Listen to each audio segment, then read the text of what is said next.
வரலாற்றிலேயே ஒரு நிகழ்வு. மூசா நபி அவர்கள் தன்னுடைய சமுதாயத்தோரோடு சென்று கொண்டிருக்கின்ற பொழுது இறைவன் மலைகளை பெயர்த்து அப்படியே மேல வந்து குடை மாறி நிழலிட செய்கின்றார். பார்த்தோன்னு அவங்களாம் பயந்துடுறாங்க.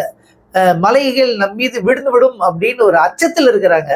அந்த நேரத்துல இறைவன் ஒரு வசனத்தை சுட்டி காட்டுகிறார். என்னன்னா, ஹுதுமா ஆத்தைனாக்கும் பிக்குவா வதுகுருமா ஃபீஹி லஅல்லக்கும் தத்தகுன்.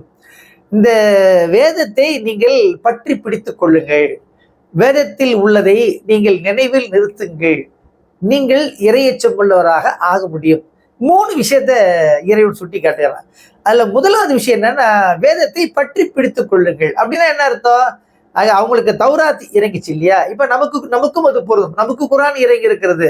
ஆக இறைவனால் அருளப்பட்ட வேதத்தை பற்றி பிடித்துக் கொள்ள வேண்டும் என்றால் அதன் அடிப்படையிலே நம்முடைய வாழ்க்கையை அமைத்துக் கொள்ள வேண்டும்.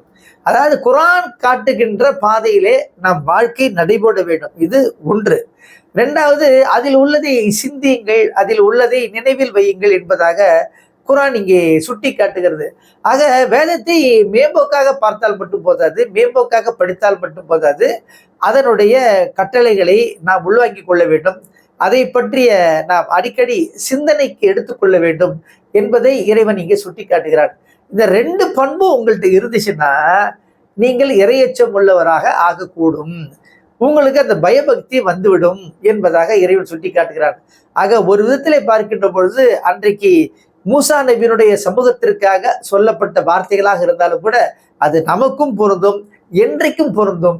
ஆக இறை சட்டங்களை நாம் ஏற்றுக்கொள்வோம், அதன் அடிப்படையிலே நாம் வாழ்க்கையை அமைத்துக் கொள்வோம், அதனை பலமாக பற்றி பிடித்துக் கொள்வோம். அதன் மூலமாக நாம் இறையச்சம் உள்ளவர்களாக ஆகுவோம். எல்லாம் வல்ல இறைவன் நம் அனைவருக்கும் கருணை புரிவானாக. இந்த வீடியோவை மறக்காம லைக் பண்ணுங்க, கமெண்ட் பண்ணுங்க, ஷேர் பண்ணுங்க. இது போன்ற வீடியோக்களை பார்க்க இஸ்லாம் டுடே தமிழ் சேனலை சப்ஸ்கிரைப் பண்ணுங்க. மறக்காம பெல் பட்டனை பிரஸ் பண்ணுங்க.